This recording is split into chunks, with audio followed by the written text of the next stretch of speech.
Hello guys, I am back to my YouTube channel. आज म पुनाको यो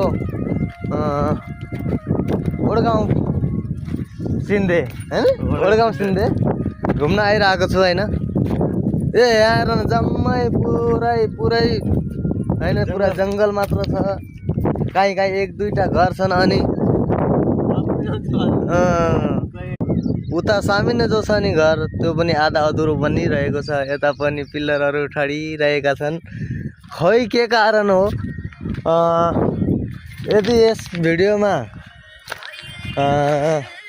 5000 भ्युज आउँछन् भने म त्यो घरबाट हैन त्यो घरमा गएर म देखाउने छु के कस्तो छ।